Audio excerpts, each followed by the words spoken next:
You're a hero. You are the one who can save the world. And you need to start, honestly, by saving yourself. Hey, I'm Sherman, and welcome to Geek Psychology, where we use the lessons and stories from geek and gaming culture to help us play life better. The truth is, we're all heroes or superheroes at heart in some way.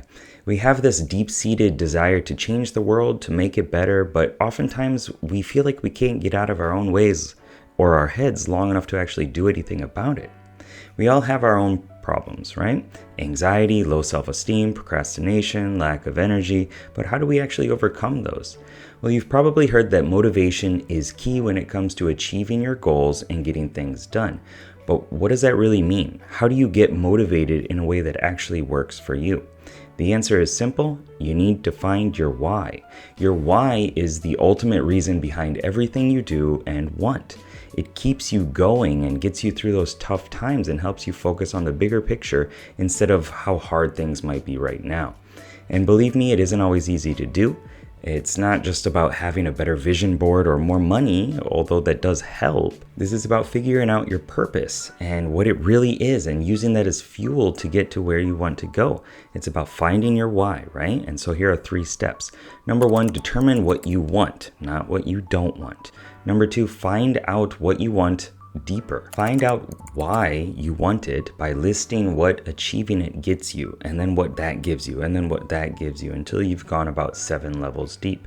Then, number 3, create a plan to make it happen by writing your 3-year goal, your 90-year goal, your 30-day goal, and today's actions that you're going to do in order to achieve that. Just 1% better every day compounds into massive results over time.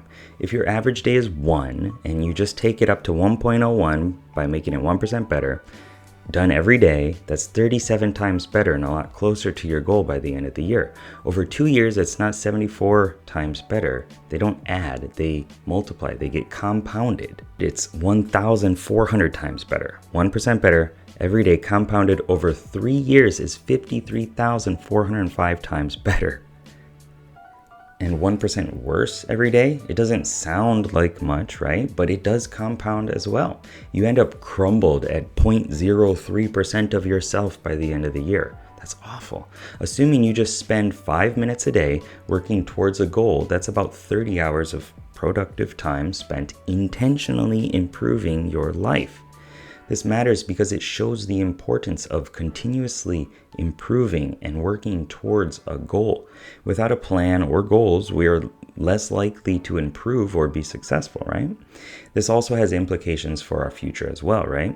So if we want to achieve something, we need to have a clear plan and work towards it every day. It's kind of like in a game. If you don't know what the end goal is, it's pretty hard to win. And it would be silly to assume that we can go from level 1 to 100 overnight. It's just not possible. We need to work towards that goal slowly and steadily every day. So this 5-minute rule is a great way to make sure that you are consistently and constantly moving forward and making progress towards your goals. It may not sound like much at first, but over time it can have a huge impact on your life. So try to set aside just 5 minutes each day to work on something that will improve your life in some way. You may be surprised at how much different your life will be in the years to come. And the most important thing is to just get started and not give up. Be persistent. Always keep moving forward towards your goal. Remember, slow and steady progress is the key to success. And if this video was helpful for you, click like and subscribe and check out this video over here for more. Good luck, have fun. Peace.